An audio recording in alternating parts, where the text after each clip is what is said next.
সত্যবাদীদের symptom বলতে গিয়ে mister Shahjahan এত বড় মুঘল সম্রাট হওয়ার পরেও একদিন সে তার দরবারের বিশাল বড় 350 মুফতি মুহাদ্দিসের কাছে প্রকাশ দিল, আমাকে সোনা খচিত পোশাক পরতে মন চায় অথবা রেশমের পোশাক পরতে মন চায়। আপনারা 350 মুফতি মুহাদ্দিস মুফাসসির আমার দরবারে অলঙ্কৃত করছেন, আমার ডান সাইডে বসা আছেন। আপনারা আমাকে কোরআন হাদিস দিয়ে ফতোয়া দিন, এটা আমার জন্য জায়েজ কি না জায়েজ। মুফতি মুহাদ্দিস সকলেই তারা ছিল সত্যবাদী নয়, শুধু মুফতি দাবিদার, মুহাদ্দিস দাবিদার, মুফাসসির দাবিদার, কোরআনের দাবিদার, হাদিসের দাবিদার। এরা শুধু দাবিদার ছিল কিন্তু সত্যবাদী ছিল না। সত্যবাদী যদি থাকতো তাহলে 350-র মধ্যে একজন হলেও বলতো এটা চলবে না। কিন্তু 350 বোবা শয়তান। আমার নবীজি বলেছেন দুনিয়ার মানুষরা সাকিতুল হাক্কে শাইতানুল আখরাস, সত্যকে যারা গোপন করে, সত্যকে যারা গোপন করে যায় নিজের দলীয় স্বার্থে অথবা ব্যক্তি স্বার্থে অথবা ইজ্জতের ভয়ে অথবা মৃত্যুর ভয়ে, সত্য গোপনকারী মুফতি নয়, মুহাদ্দিস নয়, ডক্টর আশরাফ নয়, সত্য গোপনকারী সে দুনিয়াতেও বোবা শয়তান, আখেরাতেও বোবা শয়তান হয়ে উঠবে। বোবা শয়তান সেজে 350 মুফতি মুহাদ্দিস মুফাসসির তারা বলতে লাগলো, you are empire of this subcontinent, Bharat, Pakistan and Bangladesh, এই পৃথিবীর বিশাল একটা অংশ সাবকন্টিনেন্ট, উপমহাদেশ, এই ভারত, পাকিস্তান, বাংলাদেশের আপনি একজন অধীশ্বর, আপনি হলেন এম্পায়ার, আপনি হলেন বাদশাহ। ও বাদশাহ, ও মোগল সম্রাট প্রতাপশালী শাহজাহান বাদশাহ, আপনার খেদমতে বলবো এটা আপনি বাদশাহ হিসেবে আপনার জন্য জায়েজ হবে। কিতাব দেখা লাগলো না, ফতোয়া দেখা লাগলো না, কোরআন পড়া লাগলো না, হাদিস শরীফ পড়া লাগলো না, এট এ টাইমে বলে দিল জায়েজ। বাদশার জন্য যদি জায়েজ হয় প্রজার জন্য তো ডবল জায়েজ হবে। কথা কন না কেন? কারণ বাদশার উপরে শরীয়ত প্রজার চাইতে বেশি কঠিন। প্রজা না খেয়ে অনেক সময় হারাম কোনো জিনিস, একটা মানুষ যদি 3 দিন না খেয়ে আছে, এই সময় সে জীবন ধারণের জন্য মরা প্রাণীর গোশত খেতে পারবে। কথা কি বোঝেন নাকি? খেতে পারবে, মুবাহ হয়ে যাবে, তার জন্য জীবন ধারণের জন্য মুবাহ হয়ে যাবে। কিন্তু বাদশাহ তো এরকম কন্ডিশনে পড়বে না, এই জন্য বাদশার জন্য আরো কঠিন। ইসলামের শরীয়তে দুনিয়ার সমস্ত মানুষ দারিদ্রতার সবলে পড়ে নামাজ অনেক সময় ছেড়ে যেতে পারে, কিন্তু রাজা বাদশাহ তারা তো বিলাসপূর্ণ, তাদের নামাজ ছেড়ে দেওয়ার সুযোগ নাই। জোরে কোন সুবহানাল্লাহ। সুযোগ কারই নাই, তারপরও তারটা আরো বেশি কঠিন। তাহলে বাদশার জন্য যদি সোনা এবং রেশমের পোশাক যায় যায়, তাহলে প্রজার জন্য আরো ফলাও ভাবে চলবে। কথা ঠিক নেই? বাদশাহ শাহজাহান চিন্তা করলো, এত বড় কথা যখন আপনারা বললেন আমি আজকে চালু করে দিব, আপনারা যে ফতোয়াটা দিলেন মুখে মুখে ফতোয়া দিলে চলবে না, আপনারা আমাকে একটু লিখিত ফতোয়া দিয়ে দেন। কেউ যদি আমাকে জিজ্ঞাসা করে আমি যেন উত্তর দিতে পারি আমার মুফতিরা আমাকে ফতোয়া দিয়েছে। কারণ আমি তো দায় নেব না। দায় নেবেন? আমি তো দায় নেব না, আপনারা দায় নিয়ে নেন। সবাই বললেন ঠিক আছে, বাদশার ব্যাপার আমাদেরকে মনে রাখতে হবে, যদি এই মুহূর্তে একটু এদিক সেদিক করি চাকরি থাকবে না, চাকরি না থাকলে আমাদের খাওয়ার পথ বন্ধ হয়ে যাবে। ইন্নাল্লাহা ইয়ারযুকু মান ইয়াশাউ বিগাইরি হিসাব।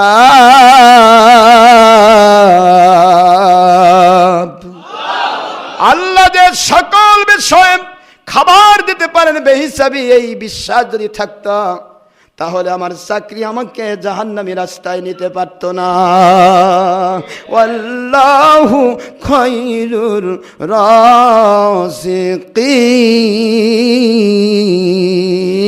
রাযিকিন। আল্লাহ পাক উত্তম রেজেক দাতা, এইটা যদি বিশ্বাস থাকতো। ওয়া মাইয়াতাওয়াক্কাল আলাল্লাহি ফাহুয়া হাসবুহু। আমার উপরে নির্ভরশীল হয়ে যায়, খাবার থেকে শুরু করে জীবন চলার পথের সব জায়গায় আমার উপর নির্ভরশীল হয়ে যায়, আল্লাহ বলেন আমি আল্লাহ রব্বুল আলামিন ওই বান্দার জন্য সাফিসিয়েন্ট ফর হিম, তার জন্য আমি যথেষ্ট হয়ে গেলাম। Without all power in this world, দুনিয়ার সকল রাজা বাদশার পাওয়ার ব্যতি রেখে আমি আল্লাহই তার জন্য যথেষ্ট হয়ে গেলাম। এই আয়াতগুলির প্রতি যদি বিশ্বাস থাকতো, তাহলে কোন চাকরির ভয়ে, ব্যবসার ভয়ে, অথবা রেজেকের ভয়ে, বিবি বাচ্চা কি খাবে এই ভয়ে, আমি সামনে কি খাবো এই ভবে আমার ইজ্জত যেতে পারে, সম্মান যেতে পারে, আন্নাল ইজ্জাতা লিল্লাহি ওয়া লিরাসূলিহি ওয়া লিল মুমিনিন, ইজ্জত সম্মান আল্লাহ পাক এবং তার রাসূল এবং তার মুমিন বান্দাদের জন্য। জোরে বলুন সুবহানাল্লাহ। দুনিয়ার কেউ ইজ্জত দিতে পারে না, দুনিয়ার কেউ ইজ্জত নষ্ট করতে পারে না। এই ধরনের বিশ্বাস যদি বান্দার থাকে, ইজ্জতের ভয় তাকে আল্লাহ থেকে দূরে রাখতে পারে। সব দিকে হিসাব করতে হবে। দুনিয়ার এমন কোনো পাওয়ার নাই, ক্ষমতা নাই যে আমার পশম পরিমাণ ক্ষতি করতে পারে। এই কথা যখন আমার জানা আছে, তখন কোনো জায়গায় আমার আল্লাহ এবং রসুল পাক সাল্লাল্লাহু আলাইহি সাল্লাম ওনার ব্যাপারে কোনো বাতিলের সাথে আপোষ করার সুযোগ নাই। এটা যদি করে তাহলে সে সত্যবাদী নয়, সাদিকিন নয়, সাদিকিনের অন্তর্ভুক্ত নয়।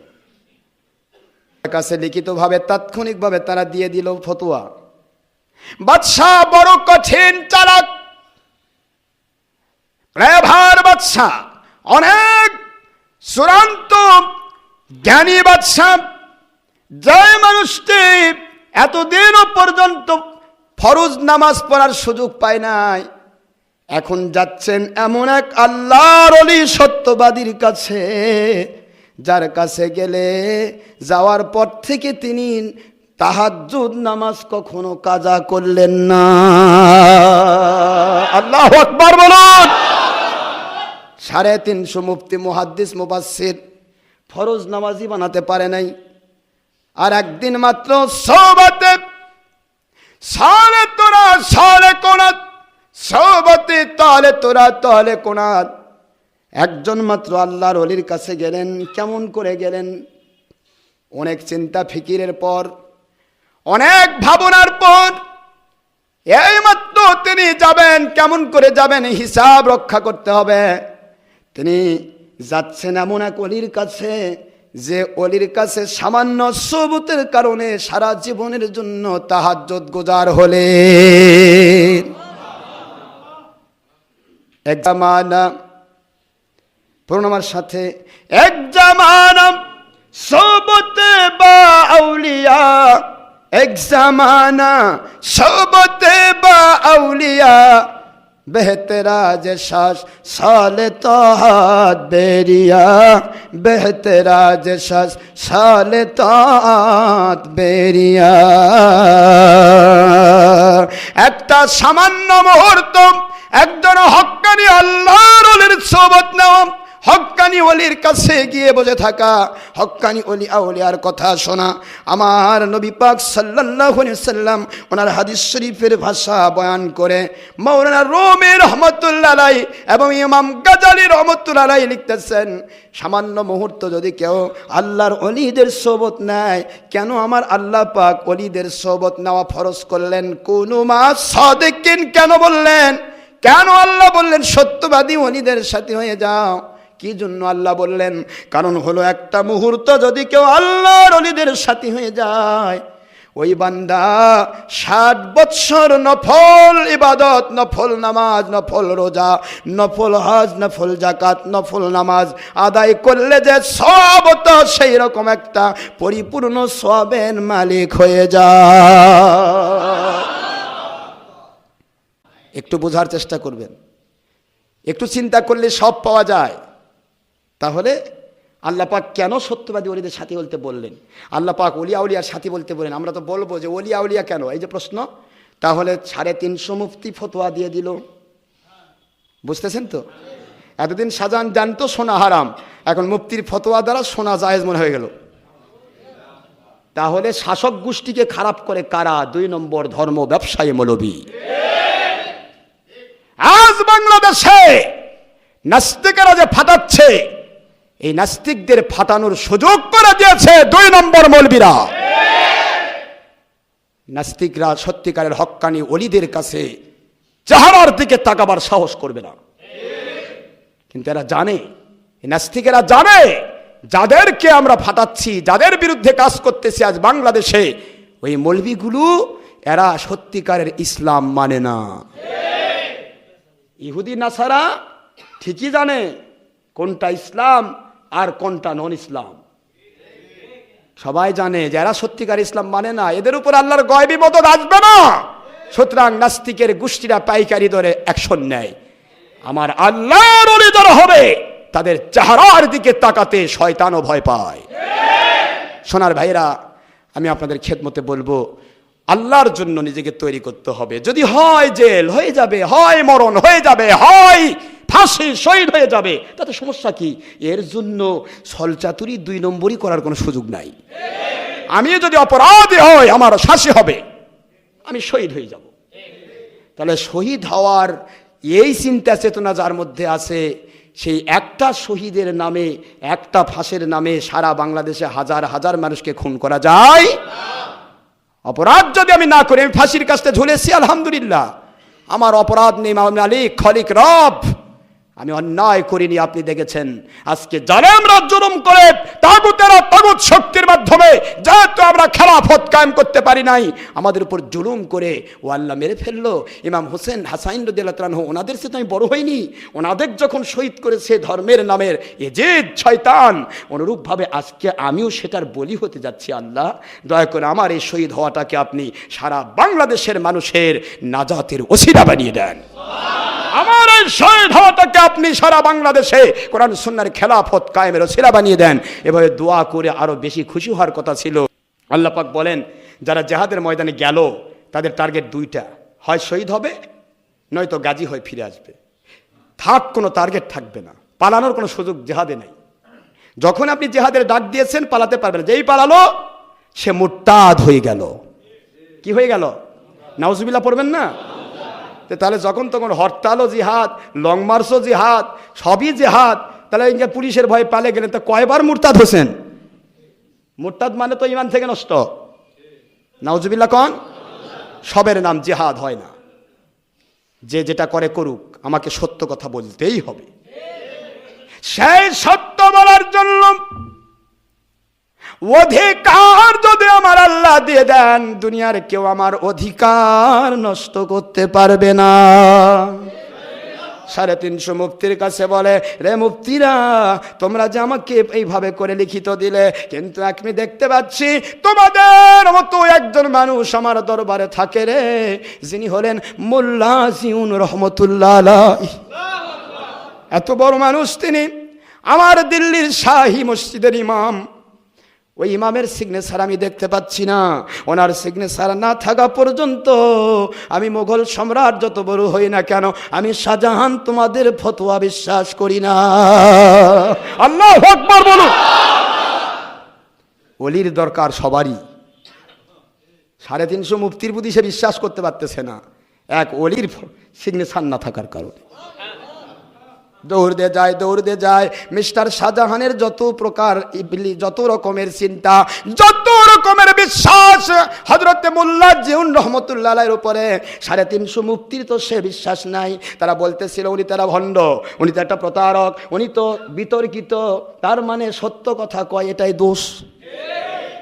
এ সোনার ভাই মুসলমান, আজকে শুধু ডক্টর আশরাফ সিদ্দিকী বিতর্কিত নয়, আজকে শুধু আওলাদের রাসূলগণ বিতর্কিত নয়, আজকে ওলি আউলিয়াগণ বিতর্কিত নয়। এটা আমার নবী পাক সাল্লাল্লাহু আলাইহি ওয়াসাল্লামের যুগ থেকে যারাই সত্য বলেছেন, যারাই বাতিলের সাথে আপোষ করে নাই, তারাই বিতর্কিত হিসেবে কাফির বাতিলের পক্ষ থেকে ফতোয়া পাইছে।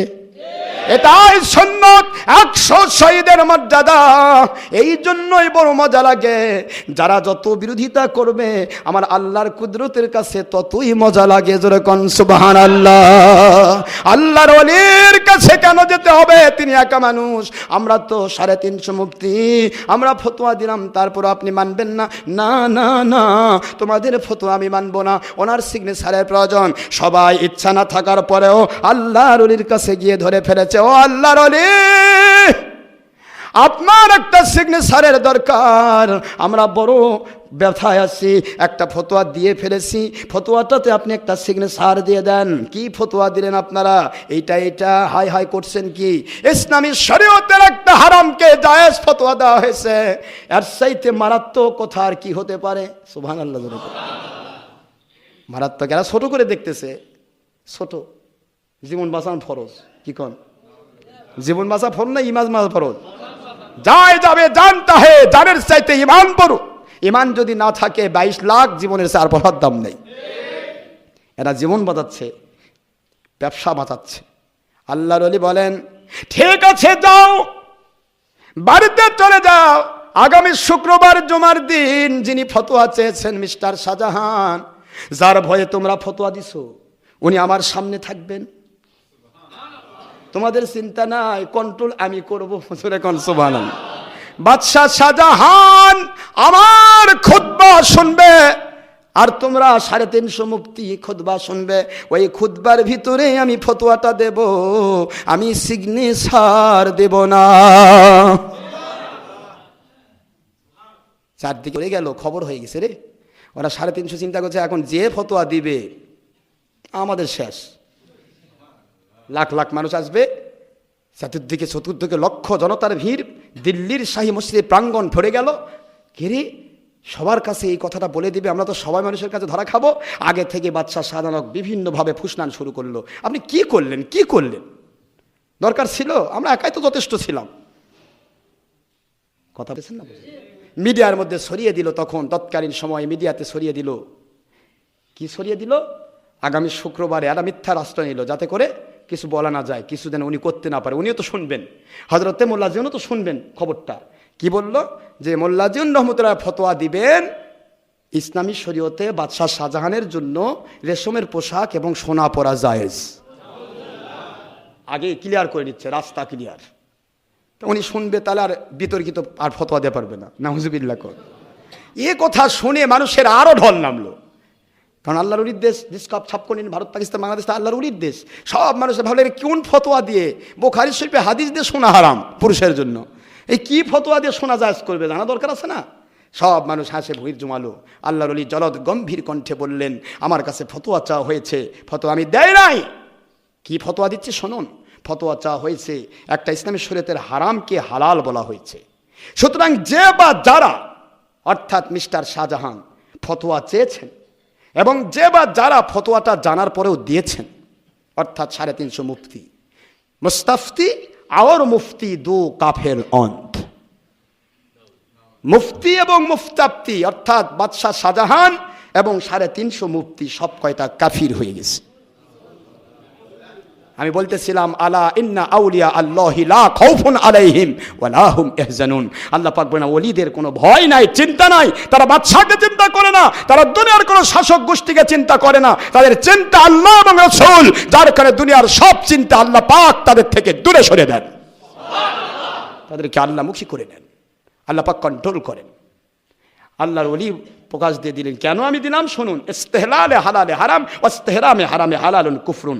সকল কিতাব একমত, কোরআন সুন্নাহর ভাষায় যেটা হারাম হয়ে গেছে কিয়ামত পর্যন্ত তা হারাম থাকবে। এটাকে যদি কেউ হালাল বলে তাহলে কোরআন সুন্নাহ অস্বীকারী, তারা কাফির। আর কোরআন সুন্নায় যেটাকে জায়েজ বলা হয়েছে, এটাকে কেউ যদি নাজায়েজ বলে তাহলে কোরআন সুন্নাহকে অস্বীকারী কাফির। জোরে কোন নাউজুবিল্লাহ।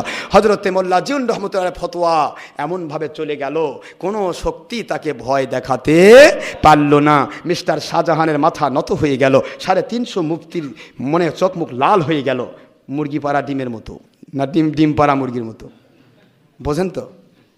লাল হয়ে গেল। হ্যাঁ, আমাদের বিরুদ্ধে কাফির ফতোয়া দিল।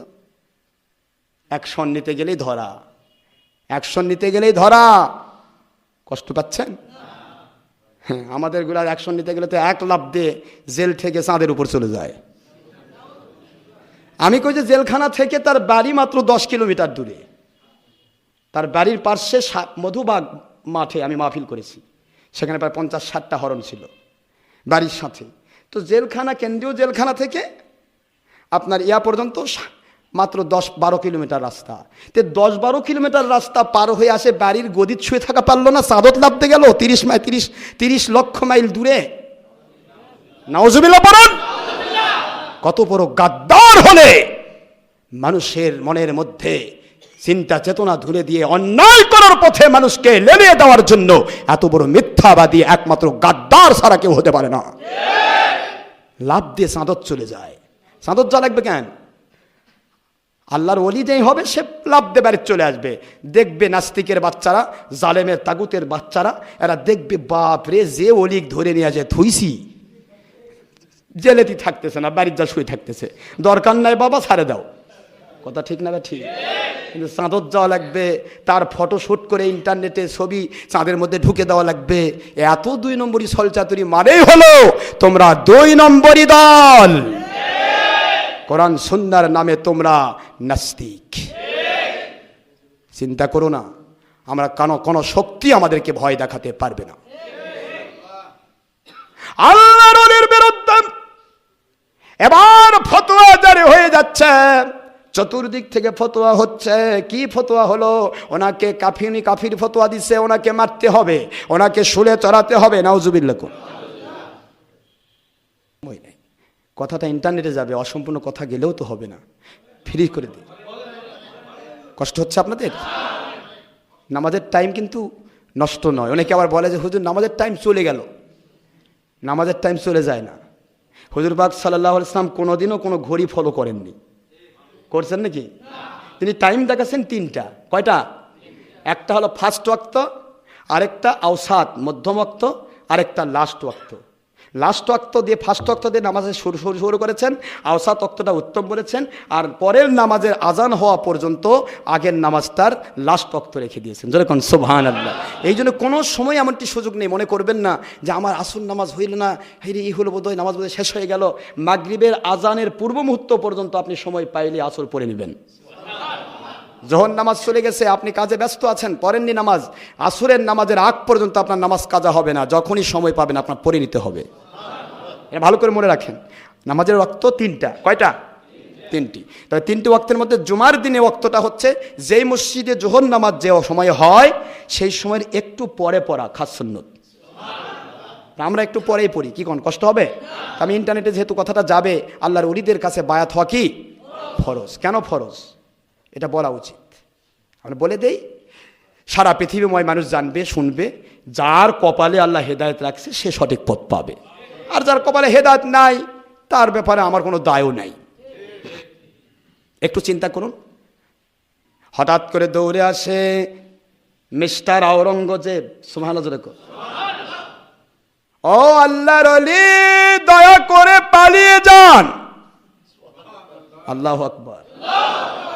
যেমন বাংলাদেশ থেকে বাচ্চু রাজাকার পালাইছে। খেরে তুই যদি আল্লাহওয়ালাই হোস, শহীদ হওয়ার হয় পালাবি কেন?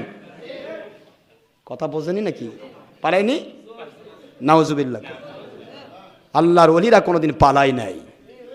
সারা দুনিয়ার সব সামনে দাঁড়িয়ে থাকবে, আসি তোর সামনে। তোরা 2 নম্বরই থাকতে পারলে আমি 1 নম্বরই থাকতে পারবো না? তোরা 2 নম্বরই রাস্তা আল্লাহর দুশমনের কাজে জান দিতে পারবি বেটা, আমার আল্লাহর জন্য আমি জান দিতে পারবো না।